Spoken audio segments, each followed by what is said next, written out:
విలువలు, విశ్వసనీయత పదే పదే వింటుంటాం. మాట తప్పను, మడమ తిప్పను, నా అక్క, నా చెల్లెమ్మ. ఏమైంది ఇవన్నీ?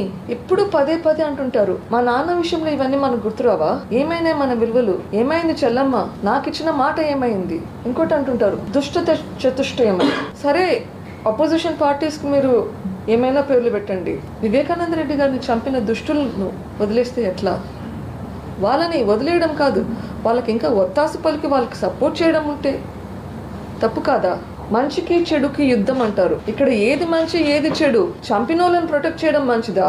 నా దృష్టిలో కాదు. ఎస్, మంచికి చెడుకు యుద్ధం జరుగుతుంది. పేదలకు పెత్తందారులకు మధ్య యుద్ధం అంటుంటారు. ఇక్కడ ఈ పెత్తందారులందరూ విట్నెసెస్ అందరినీ ఇన్ఫ్లుయెన్స్ చేస్తుంటే అక్కడ మర్చిపోయారా ఏమేమి నడుస్తున్నాయో? ఈ ప్రభుత్వంలో హత్య రాజకీయాలు ఉండకూడదండి ఎప్పుడు కానీ. ప్రజలకు అందరికీ ఒక రిక్వెస్ట్, ప్లీజ్ మా అన్న పార్టీకి, వైఎస్ఆర్సీపీ పార్టీకి ఓటేయద్దండి. ఇంత వంచన చేసిన పార్టీ, మోసం చేసిన పార్టీ, తన అనుకునే వాళ్ళకి మాత్రమే హెల్ప్ చేసి అందరికీ హెల్ప్ చేయకుండా ఉండే వాళ్ళకి ప్లీజ్ ఓటేయకండి.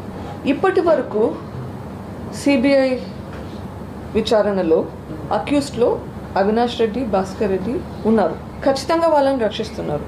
ఆయన పాత్ర ఉందా లేదా నేను చెప్పకూడదు. సిబిఐ ఆ విచారణ అయితే చేయాలి. వాళ్ళ పేర్లు వచ్చినాయి, విచారించండి.